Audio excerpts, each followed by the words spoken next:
Inakusahan ni Israel Prime Minister Benjamin Netanyahu ng korupsyon ang International Criminal Court o ICC. The ICC is corrupt. Sus Mariosep, kaya pala magkasundo. Same feather, flock together. Ha? Same feather, flock together. Corrupt din si Bangag Sino ba nagpadala kay dating Pangulong Duterte? Di ba si Bangag? Di corrupt silang lahat. Corrupt silang lahat. Kaya ako guys, nagpapasalamat po tayo sa Israel, no? Prime Minister ng Israel, thank you very much. PM Netanyahu for giving us hope. Binigyan mo kami ng pag-asa na maibalik na po si Tatay Digong sa Pilipinas. Kasi syempre guys, pag nag-shutdown po, pag ipinasara po ang ICC guys, wala na. Wala nang ICC. Ano pong nangyari sa ICC? Magsasara na ba? Nako! Sabi na nga ba Fudinet, alam ko na yan Sabi na nga ba Ha? Okay. Bago po natin pag-usapan itong ICC is corrupt. Kasi yan ang pinaka main reason One of the main reasons guys kung bakit po sinabi ni Prime Minister Netanyahu po ng Israel na ipapasara na po ang ICC dahil po sa corruption. Yun po ang pinaka main reason or one of the main reasons. Israel Prime Minister Benjamin Netanyahu has strongly criticized the International Criminal Court or ICC, calling it a corrupt organization. Tinawag niya guys, tinawag po ng Prime Minister ng Israel na si Netanyahu na ang ICC po is a corrupt organization. Grabe, nakakahiya, no? Tapos ang yabang-yabang pa nila, no? Ayaw pa nilang bigyan ng interim release ang ating Tatay Digong. Tapos corrupt pala sila. Mga giatay kayo.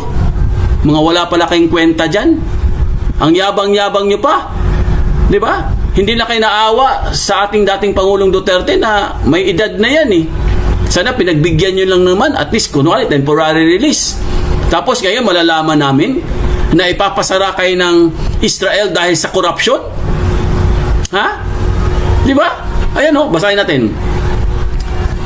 Following his decision to issue arrest warrants against him and former defense officials, his administration frequently described the ICC investigations as politically biased. Sinabi po guys ng Prime Minister ng Israel, politically biased ang kanilang investigation. Bakit po sinabing politically biased? Ito opinion lang po ito guys, no? Ito lang po yung analysis ko dyan sa sinabi po ni Prime Minister ng Israel. Kasi sinabi niya guys, ang investigation daw sa ICC is politically biased. Ibig sabihin guys, ang tinutukoy niya dyan, walang iba kundi si dating Pangulong Duterte.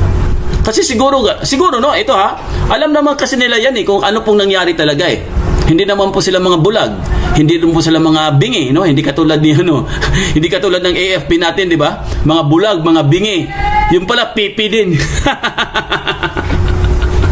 So, mga kaibigan, bakit po niya sinabi guys na politically biased ang ICC? Simple lang.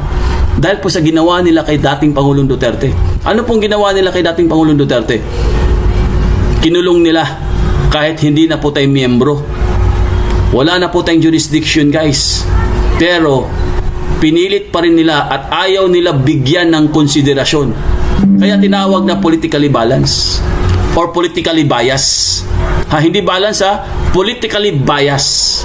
Ayan basahin natin. Absurd and lacking of any legal credibility. Grabe ang sinabi. Grabe ang sinabi ni Prime Minister ng Israel guys, no? Absurd and lacking any legal credibility. Wala kayong legal credibility. Nakakahiya kayo. For broader context, Israel, like the United States, is not a member of state of the ICC and does not recognize its jurisdiction. Kasi hindi sila member. Di ba? Wala silang pake dahil hindi sila membro ng ICC.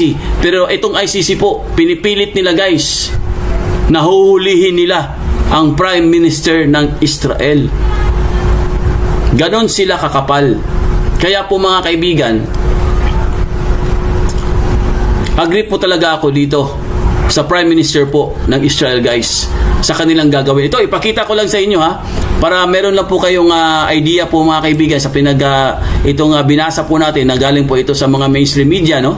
Ito po international po ha. Meron din po local. Nabalita na rin po ito sa atin dito sa Pilipinas. I-share ko lang sa inyo para at least meron po kayong idea mga kaibigan. Ito pong nabasa po natin sa isang page, no? Ayan po. Ayan po mga kaibigan, basahin niyo po guys. Trending news update, gustong ipasara ni Israel Prime Minister Benjamin Netanyahu ang ICC dahil sa korupsyon. See? Sabi ko sa inyo eh. Now na! Sana ngayon na. Isa-shutdown po nila mga kaibigan. Ngayon, hindi lang yan ha. Hindi lang po ito guys. Meron pa. Hindi pa tapos ang kanilang kalbaryo. Kasi po, ang balita po guys, ito pong si Karim Khan. Kilala niyo si Karim Khan, di ba? Asa pa si Karim Khan dyan, ha? Ito po, ipakita natin dito. Talagang sunod-sunod yung kalbaryo nila ngayon. Buti nga sa inyo. Malamang magsasara talaga. Alam mo, sa totoo lang, ha? Parang feeling ko, guys. Gut feeling po ito, ha? Gut feeling po ito, guys. Mukhang magsasara po talaga. Sa tingin ko lang. Ito po, ipakita natin guys. Ayan o. ICC Chief Prosecutor sinuspinde. Chief Prosecutor yan ha. Imagine niyo guys. Suspendido na po siya. Galing po ito sa Net25. Sinuspinde ang International Criminal Court ICC si Chief Prosecutor Karim Khan habang hinihintay ang desisyon ng mga miyembro ng Estado nito kung papatalsikin siya sa pwesto. Ito ay matapos siyang masangkot sa mga aligasyon ng meron siyang aligasyon guys patungkol po sa yung pagiging niya, manyakol niya. Oo. Manyakol kasi ito eh. Sino ba yung manyakol sa atin? Sino ba yun? Si Erich? At saka si yung kapatid ni Erich? Mga manyakol. Same feather flock together. So, mga kaibigan, sinuspindi siya guys dahil umano sa seryosong misconduct na lumabas sa isang 18 buwang investigation ng korte.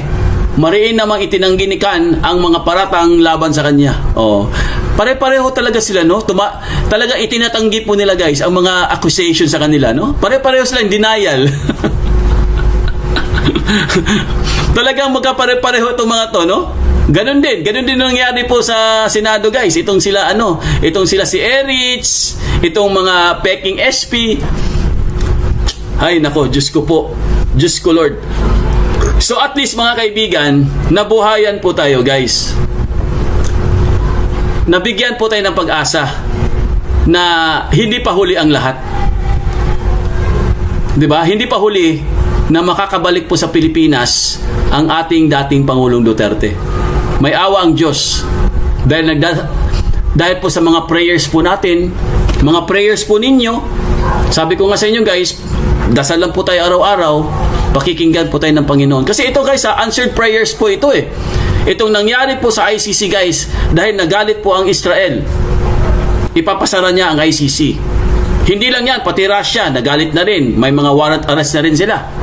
Amerika, naku, lalo ng Amerika, sobrang galit din. Diba? Kaya nga sinanksyon silang lahat dyan eh. Dahil sila pala ay mga corrupt dyan sa ICC. Nakakahiya kayo. Ang yabang-yabang nyo pa. Corrupt pala kayo.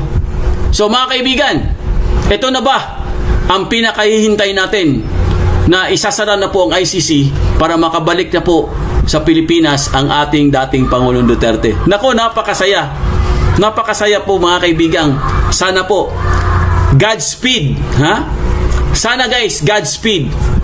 Wag po sana po no, patuloy lang po ang mga prayers natin, no? Kasi alam nyo guys, dahil po sa mga prayers natin, ito na po yung resulta eh. Kasi hindi naman talaga tayo pinapabayaan ng Panginoon. Andyan lang siya guys. Magdasal lang kayo, manalangin kayo, manghingi kayo ng kung anong gusto nyo, basta mag-prayers lang po. Kasi prayers can move mountains eh. Di ba? Kayang-kaya po ibigay ng Panginoon yung mga hiling natin. Lalong-lalo na po sa Pilipinas. Kasi hindi po pinapabayaan ng Panginoon ang Pilipinas. Di ba? Tingnan nyo guys. Prosecutor na po ito. Suspendido. Mahiya naman sana sila sa ating dating Pangulong Duterte.